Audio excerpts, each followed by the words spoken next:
শিব ঠাকুর বললেন তুমি কি করবে? অমনি মা সতী কি করলেন? সীতা সাজলেন। বাবা, মা সতী সাজলেন সীতা। আর সীতা সেজে সীতার মতো চুল, সীতার মতো রং, সীতার মতো ঢং, সব কিছু সীতার মতো সেজে। আর যেখানে রামচন্দ্র কান্নাকাটি করছিলেন, মা সতী গিয়ে তার সামনে দাঁড়িয়ে বলছে, বলি এই তো আমি এসে গেছি, এই তো আমি এসে গেছি, এই তো আমি এসে গেছি, এই তো আমি এসে গেছি, আর কাঁদিতে হবে না গো, এই তো আমি এসে গেছি। বলি আর কাঁদিতে হবে না গো, এসে গেছি, আর কাঁদিতে হবে না গো, এই তো আমি এসে গেছি, আর কাঁদিতে হবে না গো। হাসি তাহা সীতা বলে, আর কাঁদিতে হবে না গো। হাসি তাহা সীতা বলে, আর কাঁদিতে হবে না গো। এই তো আমি এসে গেছি। আর কাঁদবেন না। এখন সতী সীতা সেজেছে মা, সীতার মতো চুল, সীতার মতো রং, সীতার মতো কাপড়, সব কিছু সীতার মতো সেজে রামচন্দ্রের আগের দিকে দাঁড়িয়ে বলছে, আপনি আর কাঁদবেন না, আমি চলে এসেছি, আর কাঁদবেন না, কাঁদবেন না। এখন ভগবান রামচন্দ্র দু হাত দিয়ে চোখের জলটাকে মুছে নিচ্ছেন।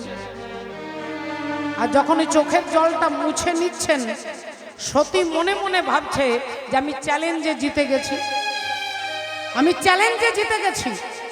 আমি চ্যালেঞ্জ করে এসেছিলাম যে তোমার রামের কান্না আমি বন্ধ করে দেব, আমি প্রমাণ করে দেব যে রাম ভগবান নয়। তাহলে আমি চ্যালেঞ্জে জিতে যাচ্ছি। এই তো রামচন্দ্র দুহাত দিয়ে চোখের জলটাকে মুছে নিলেন। আর ভগবান রাম চোখের জল মুছে নিয়ে হাত জোড় করে মা সতীকে বলছেন, মা আপনি আমার প্রণাম নিন, আপনার স্বামী ভোলেনাথ ভালো আছে তো? আপনার ভোলেনাথ ভালো আছে তো নাকি? এখন সতী চমকে গেছে। সতী মনে মনে চিন্তা করছে, আমি 2500 টাকা খরচা করে বিউটি পার্লার থেকে সীতা সেজে এসেছি, অবিকল দেখতে সীতার মতো আমি। তা আমাকে দেখে বলছে, মা তুমি আমার প্রণাম নাও, তোমার স্বামী ভোলেনাথ ভালো আছে তো? তাহলে তো ইনি অন্তর্যামী। এই তখনই মা সতী ঘাবড়ে গেছে। মানে মানে বলছি আপনি কি করে জানলেন? আপনি কি করে জানলেন যে আমি সীতা নই? আপনি কি করে বুঝতে পারলেন? আমি তো পুরোপুরি সীতার মতো সেজে এসেছি। রামচন্দ্র বললেন, মা যিনি আমার সীতা তিনি আমার আগের দিকে দাঁড়ায় না, তিনি আমার পেছনের দিকে দাঁড়ায়। রামের পেছনে সীতা, সীতার পেছনে হচ্ছে লক্ষণ। আগে রাম, তার পেছনে সীতা, আর তার পেছনে লক্ষণ। তাহলে লক্ষণ হচ্ছে গুরু, তাহলে আগে গুরু, সীতা হচ্ছে ভক্তি, গুরুর দেবের পরে হচ্ছে ভক্তি, আর ভক্তির পরে হচ্ছে কে না ভগবান। তাহলে তুমি কেমন সীতা যে তুমি রামের আগের দিকে দাঁড়িয়ে আছো? এই যে কথা বলেছে অমনি সীতা সতী কি করেছে, তাড়াহুড়ো করে ছুটে বাড়ি আসছে। আর ভোলেনাথ এদিকে কৈলাস পর্বতে চোখ বন্ধ করে বসেছিলেন। যেই সতী এসেছে অমনি বাবা ভোলেনাথ বললেন, সব ঠিক আছে তো? কি সব ঠিক আছে তো? মা সতী বললেন, হ্যাঁ সবই ঠিক আছে, সব ঠিক আছে। বলে ওখানে কি হলো? বলে কি আর হবে, আপনি যাকে দিনরাত্রি প্রণাম করেন তিনি আমাকে প্রণাম করলো। আপনি যাকে প্রণাম করেন তিনি আমাকে প্রণাম করলো। বলে তারপরে কি হলো? না তারপরে আমি এখানে চলে এলাম। এই বলে নিয়ে মা সতী যেই শিব ঠাকুরের বাম দিকে বসতে যাবে, স্বামীর বাম দিকে স্ত্রী বসতে যাবে, অমনি ভোলেনাথ বাম দিকের আসনটাকে চেঞ্জ করে ডান দিকে করে দিলেন। ও গো ঝিয়ের পেটে মায়ের জন্ম, ও গো ঝিয়ের পেটে মায়ের জন্ম, বলি তোমরা ভেবে করবে কি ওই চাঁদের গায়ে চাঁদ লেগে? তোমরা ভেবে করবে কি চাঁদের গায়ে চাঁদ লেগেছে? তোমরা ভেবে করবে কি চাঁদের গায়ে চাঁদ লেগেছে? ও গো ঝিয়ের পেটে মায়ের জন্ম, ও গো ঝিয়ের পেটে মায়ের জন্ম, ঝিয়ের পেটে মায়ের জন্ম, তোমরা ভেবে করবে কি তাদের গায়ে কান লেগেছে তোমরা ভেবে করবে কি তাদের গায়ে কান লেগেছে ও যে 6 মাসের এক কন্যা ছিল আর 9 মাসে তার গর্ভ হলো গো।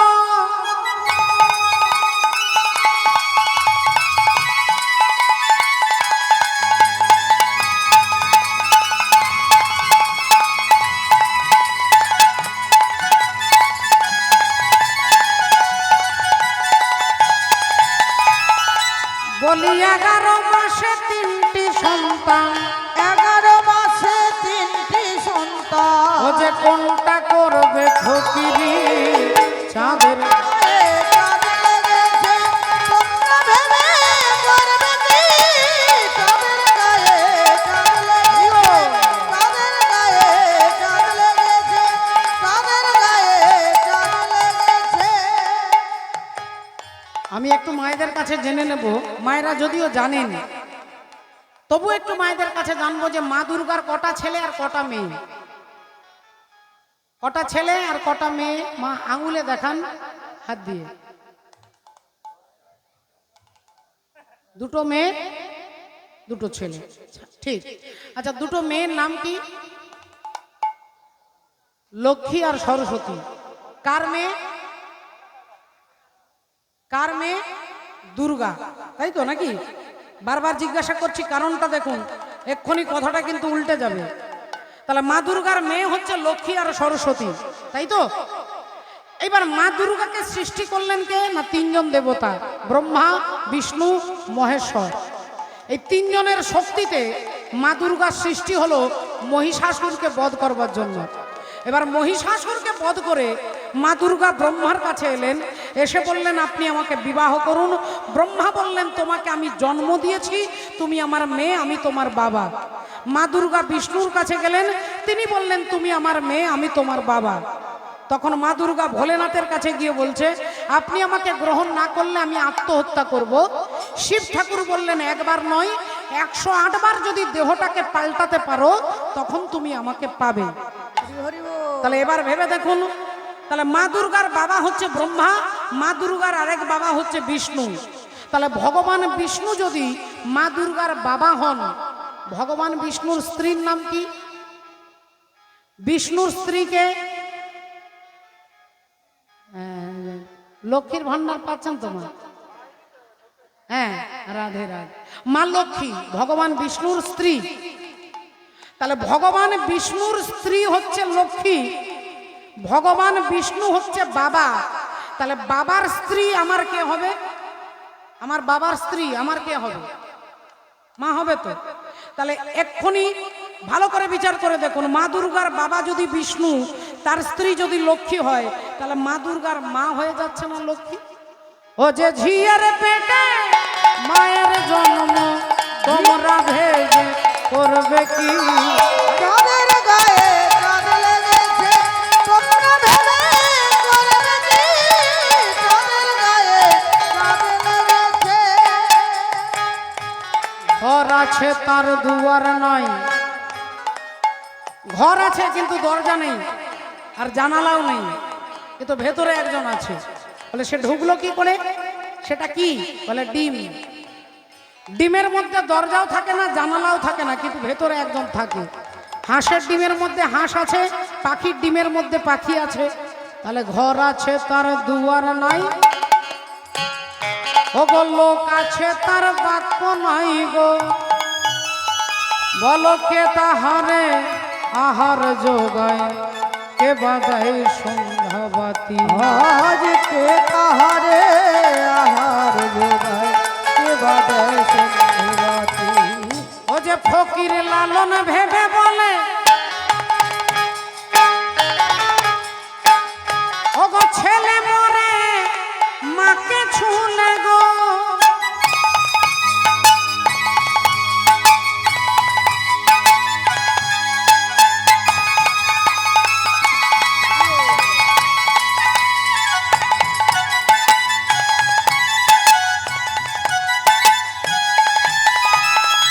কোকিলালো যদি- ভেবে বলে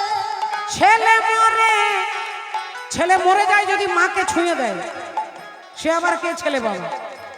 ছেলে মাকে ছুঁয়ে দিলে ছেলে মরে যাবে?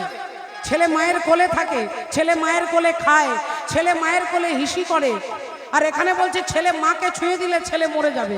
সেই ছেলেটাকে, ছেলে হচ্ছে নুন, নুন নুন লবণ। লবণ কোথা থেকে সৃষ্টি হয় বলে? সমুদ্রের গর্ভ থেকে, সমুদ্র থেকে। তাহলে সমুদ্র হচ্ছে মা, নুন হচ্ছে ছেলে। ওই এক মুঠো নুন নিয়ে সমুদ্রের জলে ফেলে দেবেন, বলে হরিবোল হয়ে যাবে। রাধে হচ্ছে ফকির লালন ভেবে বলে ছেলে মরে মাকে ছুলে গো, বলি এই কয় কথার তত্ত্ব নইল। এই কয় কথার তত্ত্ব নইলে, এই কয় কথার তত্ত্ব নইলে ওগো তার হবে না ফকিরি চাঁদের গায়ে চাঁদ লাগেছে, না ভেবে করবে কি? চাঁদের গায়ে চাঁদ লাগেছে, তোমরা ভেবে করবে কি? চাঁদের গায়ে চাঁদ লেগেছে, চাঁদের গায়ে চাঁদ লেগেছে, চাঁদের গায়ে চাঁদ লেগেছে। ভক্তমণ্ডলী, ভক্তিমতী মায়েরা, আজকে যখনই মা দুর্গা, মা সতী গিয়ে শিব ঠাকুরের বাম দিকে বসতে যাবে, অমনি বাবা ভোলেনাথ আসনটাকে চেঞ্জ করে দিলেন। তাহলে স্বামীর বাম দিকে থাকে স্ত্রী, স্বামীর ডান দিকে থাকে মা, স্বামীর ডান দিকে কাকিমা, জেঠিমা, ভাইজি, ভাগ্নি, সব ডান দিকে। একমাত্র বাঁ দিকে থাকবে স্ত্রী। তাহলে বাঁ দিকের আসনটাকে চেঞ্জ করে ডান দিকে করলেন কেন?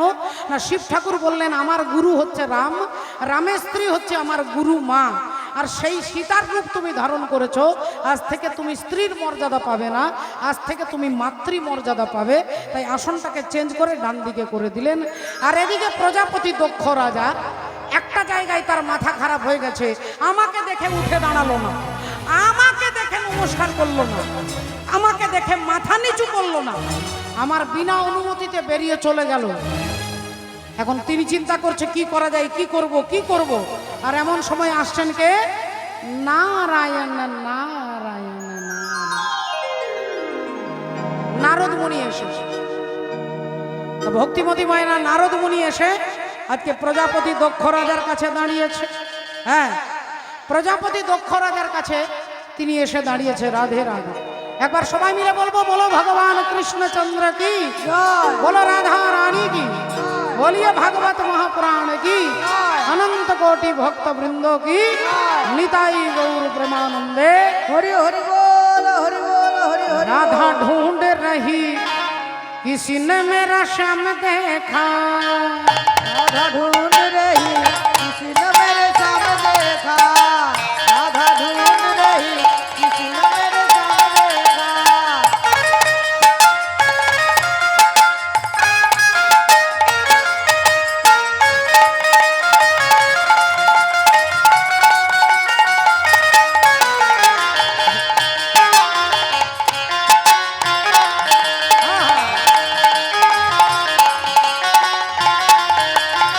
श्याम देखा घन श्याम देखा, श्याम देखा घन श्याम देखा, श्याम देखा घन श्याम देखा, श्याम देखा घन श्याम देखा।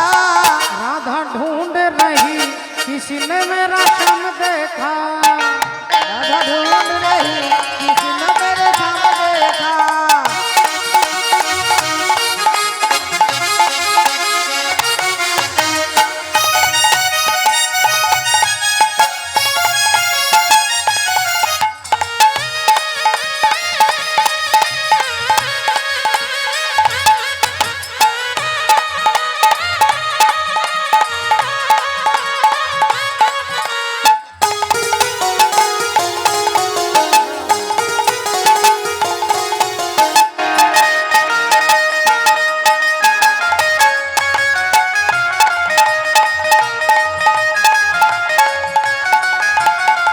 ओ राधा तेरा श्याम हमने गोकुल में देखा, राधा तेरे श्याम हमने गोकुल में देखा, राधा तेरा श्याम हमने गोकुल में देखा। राधा तेरे श्याम हमने गोकुल में देखा। कैया चराते हुए ओ राधा तेरा ओ राधा तेरा ओ राधा तेरा उलूध्वल राधा ढूंढ रही किसी न मेरे सामने देखा राधा ढूंढ रही किसी न मेरे सामने देखा राधा ढूंढ रही किसी न मेरे सामने देखा राधा ढूंढ रही किसी न मेरे सामने देखा राधा ढूंढ रही किसी न मेरे सामने देखा।